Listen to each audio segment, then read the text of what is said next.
Les coachs de coach. Voilà un business dont on entend parler depuis maintenant plusieurs mois et pas dans le sens le plus positif du terme. Arnaque à plusieurs milliers d'euros, vendeurs qui mettent la pression sur des acheteurs avec de fausses promesses et de fausses garanties, système de Ponzi déguisé. Donc j'ai enquêté sur ce business model qui génère plusieurs centaines de millions d'euros par an rien qu'en France pour pouvoir répondre à la question est-ce que ça fonctionne vraiment et ça peut être un business viable pour le coach et pour le client ou est-ce que c'est simplement une arnaque?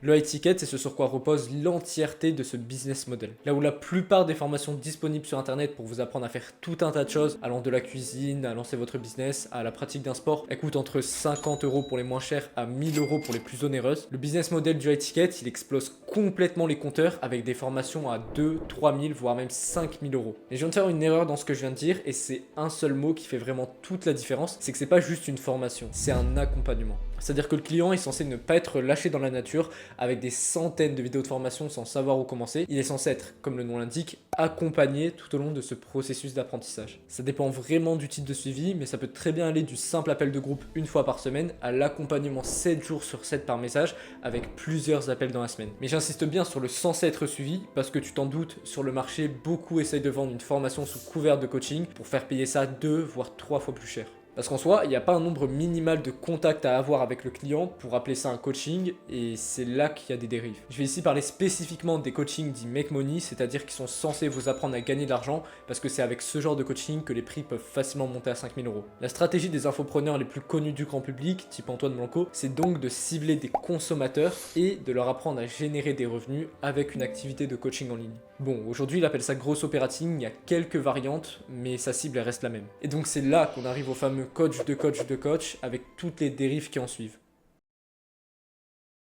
Antoine Blanco, il a des centaines de personnes qui l'accompagnent, sauf que si tu as regardé ma vidéo sur Michael Wu ou que tu as toi-même une activité, tu sais à quel point plus tu as de clients, plus c'est compliqué de les accompagner correctement. Donc t'imagines bien qu'avec plusieurs centaines de personnes dans des appels de groupe, c'est impossible de voir les problématiques auxquelles toi tu fais face spécifiquement. Et à l'inverse de Michael Wu qui passe au moins 20 heures par semaine à accompagner ses clients, en plus d'avoir un espace formation complet, ce qui lui permet quand même de maintenir un bon taux de satisfaction, les infopreneurs comme Antoine Blanco, ils passent que 1 à 2 heures par semaine à accompagner leurs clients avec un espace formation fait avec ChatGPT, donc tu doutes bien que le taux de satisfaction client, il n'est pas très élevé. C'est quand même dommage pour un soi-disant accompagnement dans lequel tu as mis toutes tes économies, genre 4000 balles, de ne pas avoir de retour sur investissement. Et pour la soi-disant garantie de remboursement, il y a des conditions quasiment impossibles à respecter pour vraiment se la faire rembourser, genre envoyer 6000 messages de prospection, passer 200 appels ou quelque chose comme ça. Prenons le cas typique de quelqu'un qui va acheter le coaching Growth Operator de Antoine Blanco qui t'apprend à aider des coachs ou des créateurs de contenu à générer plus d'argent. Notre personnage, appelons-le Michel, il a vu passer Antoine Blanco plusieurs fois dans son feed Instagram qui lui disait qu'il était possible de quitter son taf en seulement quelques mois en travaillant sur internet, comme l'a fait Martin ou comme l'a fait Catherine. En gros, il met des preuves sociales en avant pour montrer que c'est possible. Michel, il est séduit par le message de la vidéo d'Antoine Blanco qui est tourné devant de magnifiques tours à Dubaï. Il déteste son quotidien et rêve de quitter son 35 heures ainsi que les 2 heures de TER qui le séparent de son taf à Paris. Tu mérites mieux que ça. Regarde, moi j'ai réussi en partant de zéro et eux aussi. Clique sur le lien dans ma bio pour en savoir plus. Voilà ce que dit le message de la vidéo d'Antoine Blanco en gros.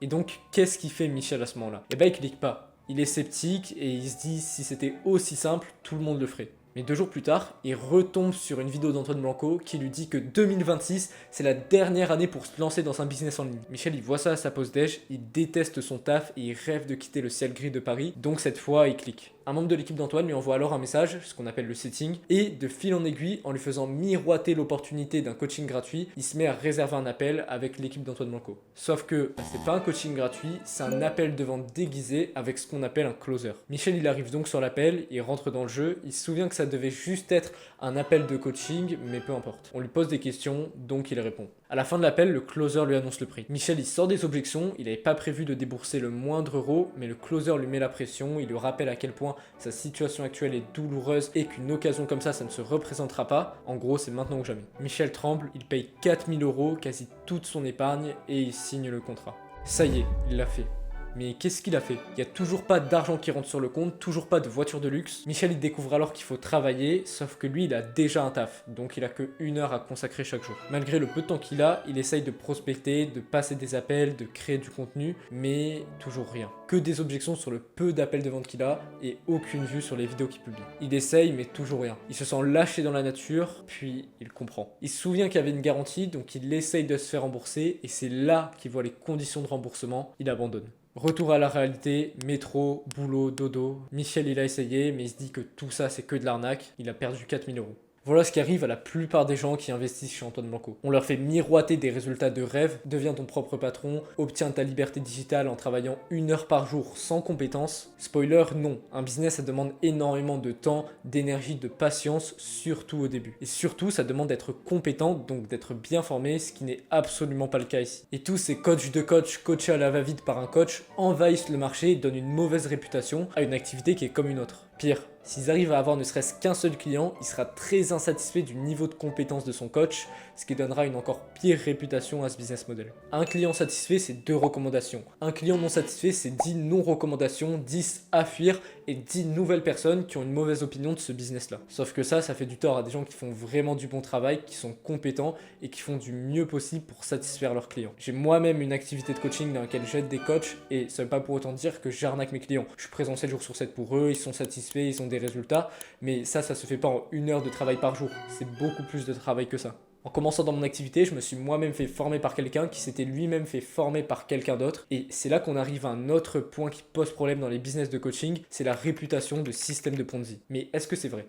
Je vais faire assez vite, je vais ultra condenser la définition de ce que c'est un système de Ponzi. En gros, c'est un système où les nouveaux entrants vont payer les précédents, qui vont eux-mêmes payer les précédents, jusqu'à arriver au sommet de la pyramide. Si tu es tout en haut, il y a beaucoup de personnes qui dépendent de toi, donc tu peux te faire beaucoup d'argent. Par contre, si tu es tout en bas, tu peux te faire un peu d'argent jusqu'au moment où il n'y a plus de nouveaux entrants dans le système et où tout se casse la gueule. Si on fait le parallèle avec le business de coaching, ça voudrait dire que les coachs de coach qui ont été formés par des coachs, qui ont eux-mêmes été formés par des coachs, devraient verser l'argent qu'ils gagnent à leurs supérieurs jusqu'à arriver tout en haut. Et le coach tout en bas ne serait rémunéré que si le coach qui l'a formé fait de l'argent, et ainsi de suite. Sauf que ça fonctionne pas comme ça, et cette mauvaise réputation ne vient que d'une non-compréhension de comment ça fonctionne réellement. Déjà, quand tu coaches des coachs sur leur acquisition, tu ne coaches pas forcément des gens qui font la même chose que toi. Ça peut être des coachs sportifs, des coachs en dev perso, des coachs en productivité. J'ai moi-même fait récemment rentrer dans mon accompagnement un coach qui propose un accompagnement en mathématiques. Bref, c'est pour te montrer que tu peux coacher n'importe qui de n'importe quelle niche sur l'acquisition. Et deuxième chose, t'es pas payé uniquement quand ton client obtient des résultats et tu dois pas de l'argent à la personne qui t'a formé,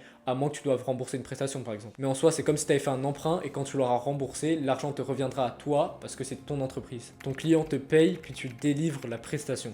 Et en soi, il n'y a aucun mal à former des coachs de coach en étant soi-même coach en acquisition. Ce serait comme reprocher à des professeurs d'avoir été formés par d'autres professeurs et de eux-mêmes former des professeurs à leur tour. C'est tout à fait normal de se faire former pour acquérir du savoir et faire la même chose que la personne qui nous a formés. Le problème peut par contre venir du fait d'avoir été mal formé, mais ça c'est pas un problème de structure, c'est un problème d'enseignement. Comme il peut en exister partout en soi. Donc oui, les coachs de coach, c'est un système pyramidal, mais comme il en existe partout dans notre société. Les médecins formés par des médecins, les professeurs formés par d'autres professeurs, les maçons formés par des maçons. Mais c'est pas parce que c'est un système pyramidal que c'est pour autant un système de Ponzi. Ça n'a strictement rien à voir. Cette mauvaise réputation, elle vient donc du fait que ce soit quelque chose de nouveau et d'abstrait pour la plupart des gens, et aussi du fait qu'il y ait énormément de vendeurs de rêves sur le marché qui promettent mondes et merveilles à des salariés malheureux dans leur travail, et aussi à cause des coachs incompétents. Donc en réalité, c'est plutôt contre ça qu'il faut lutter, plutôt que sur l'industrie complète qui permet à des millions de personnes à travers le monde de se former à ce qu'ils aiment, que ce soit en compétences professionnelles comme personnelles, sans avoir à passer par des enseignements traditionnels souvent trop longs, trop chers et trop contraignants à cause du lieu où il faut se rendre. Et surtout non personnalisés, créés pour des centaines de milliers de personnes. En réalité, ce nouveau modèle il fait peur car c'est quelque chose de nouveau qui bouleverse des institutions plus que centenaires comme l'éducation nationale, les universités classiques, mais en soi ça reste la même chose, c'est de la transmission de savoir. J'ai moi-même pu développer des compétences en ligne pendant plusieurs années pour en arriver là où j'en suis aujourd'hui, à pouvoir générer 3 000 € par mois à seulement 17 ans sans dépendre d'un patron ou d'un système qui ne me correspond pas. Donc voilà pour cette vidéo. Si vous voulez investir dans un accompagnement, peu importe le domaine d'ailleurs, que ce soit pour des compétences personnelles comme professionnelles, foncez. Tournez-vous simplement vers quelqu'un en qui vous avez une bonne impression, que vous savez digne de confiance et ça se passera très bien. D'ailleurs, si aujourd'hui vous avez une activité de coaching qui tourne entre 1000 et 3000 euros par mois instable, que vous voulez stabiliser les 5000 euros par mois sans dupliquer un système incompréhensible, mais bien en obtenant de bonnes compétences en création de contenu, prospection et vente, je vous invite à vous abonner à cette chaîne. Je poste une fois par jour des formations de plusieurs dizaines de minutes, des extraits de coaching que mes clients payent plusieurs milliers d'euros. Je sais qu'il y a très peu de gens qui font ça aujourd'hui sur le marché français, je suis peut-être même l'un des seuls. Donc si vous voulez éviter de louper ça, je vous invite à vous abonner. Et moi je vous dis à la prochaine pour une autre vidéo.